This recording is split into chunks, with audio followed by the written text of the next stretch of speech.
Yes back to ഹോമിലേക്ക് please. നമ്മുടെ arowana ടാങ്കാണ്, രണ്ടൊക്കെ ഒന്നൊക്കെ ടാങ്കാണ്. 4mm ഗ്ലാസ്സിലാണ് നമ്മൾ മൊത്തം സെറ്റ് ചെയ്തിരിക്കുന്നത്.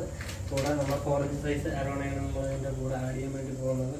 നമ്മളിതൊരു ബ്യൂട്ടി പാർലറാണ്. ബ്യൂട്ടി പാർലറിൽ ജസ്റ്റ് നൈസായിട്ട് സ്മോൾ അരോണയാണ് നമ്മൾ ഇറക്കി ഇവിടെയാണ്. വെള്ളത്തിൻ്റെ pH കാര്യങ്ങളെല്ലാം നോക്കി, TDS നോക്കി, ബാക്കിയുള്ള എല്ലാ ഐറ്റംസും നോക്കി. സ്മാൾ സൈസ് അരോണയാണ്. അപ്പോൾ ഇത് നമുക്കൊരു 2-3 മാസം കഴിഞ്ഞിട്ട് നമുക്ക് ഇതിൻ്റെ ഈ അരോണയുടെ സൈസും കാര്യങ്ങളൊക്കെ വ്യത്യാസം കാര്യങ്ങളൊക്കെ വരുന്നതായിരിക്കും. അന്ന് നമ്മൾ ആ ഒരു സമയത്തൊരു വീഡിയോ നമ്മളൊക്കെ ഇടുന്നതായിരിക്കും.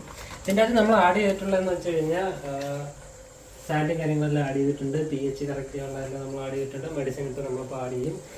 ഒരു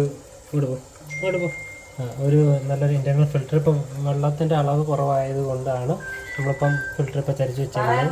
ലൈറ്റിൻ്റെയും അതുകളൊക്കെ ഉണ്ട്. നമ്മളിപ്പോൾ ഒന്ന് ചരിച്ച് വെച്ചിരിക്കുന്നതിൻ്റെ കാര്യം എന്ന് വെച്ച് കഴിഞ്ഞാൽ പ്രോപ്പറായിട്ട് വെള്ളം മട്ടം നിൽക്കാത്തത് കൊണ്ടാണ്. അപ്പം തൽക്കാലത്തേക്ക് നമ്മൾ കുറച്ച് വെച്ചേക്കുകയാണ്. നാളെ 2 ദിവസം കഴിഞ്ഞതിന് ശേഷം നമ്മൾ വെള്ളം ക്ലിയർ ചെയ്ത് എടുക്കുന്നതായിരിക്കും. അത് കഴിഞ്ഞിട്ടുള്ള വീഡിയോസും കാര്യങ്ങളൊക്കെ കാണാക്കുന്നതായിരിക്കും. അപ്പോൾ ഇത്രയേ ഉള്ളൂ ടാങ്ക്.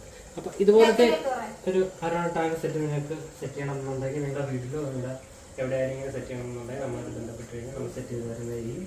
ഒരു ടോപ്പ് കവർ കാര്യങ്ങളെല്ലാം എൻ്റെ കൂടെ തന്നെ ഉണ്ടായിരിക്കുന്നതായിരിക്കും. Okay, thank you.